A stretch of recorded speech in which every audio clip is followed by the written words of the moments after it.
Saudari dan saudara yang terkasih dalam Kristus, kalau kita masih ingat dari bacaan pertama hari Minggu yang lalu, kita diberikan kepada kita diberikan 10 perintah Allah yang menjadi pedoman hidup bagi orang Israel, tapi juga bagi kita. Tentu perintah Allah dimaksudkan agar supaya orang bisa hidup dengan baik itu relasi dengan Allah maupun juga relasi dengan sesama. Sehingga perintah itu diberikan bukan untuk mengekang, tapi diberikan agar supaya hidup kita menjadi baik sebagai ciptaan Allah, sebagai putra Allah, tapi juga sebagai sesama bagi siapa saja.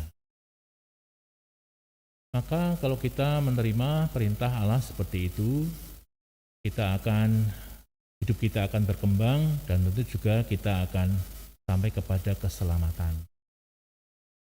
Dan hari ini Yesus menegaskan bahwa datangnya bukan untuk meniadakan hukum Taurat atau kitab para nabi, tapi untuk menggenapinya. Maka orang diharapkan tidak menghapus atau mengurangi, tapi melaksanakannya dengan baik. Karena kadang-kadang orang melaksanakan perintah bukan dengan motivasi seperti yang tadi supaya hidup kita menjadi lebih baik, tapi kadang-kadang merasa terpaksa. Kalau itu yang terjadi, maka tidak akan menumbuhkan kehidupan kita.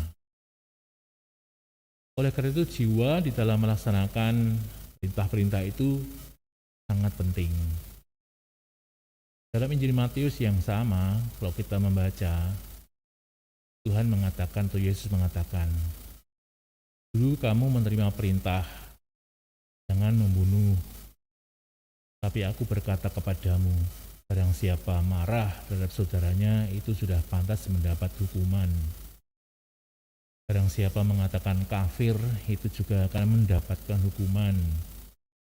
Demikian pun orang yang mengatakan kepada samanya jahil, itu juga sudah mendapatkan hukuman. Maka jiwa di dalam melaksanakan perintah Allah itulah yang mesti dimengerti dan kemudian diikuti.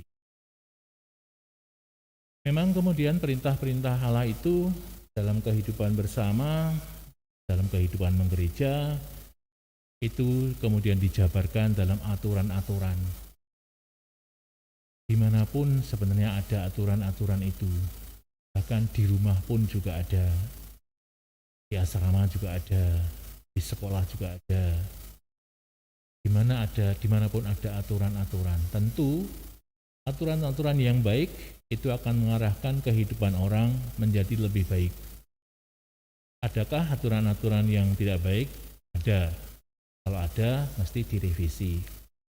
Bukan dihilangkan, tapi ditinjau, direvisi, agar supaya sungguh-sungguh membawa orang hidup lebih baik terhadap Tuhan maupun juga di hadapan sesamanya.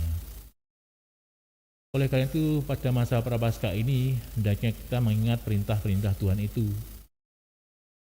Menghafalnya itu baik, mengertinya lebih baik, tapi menghayatinya dengan baik itu kiranya yang paling baik.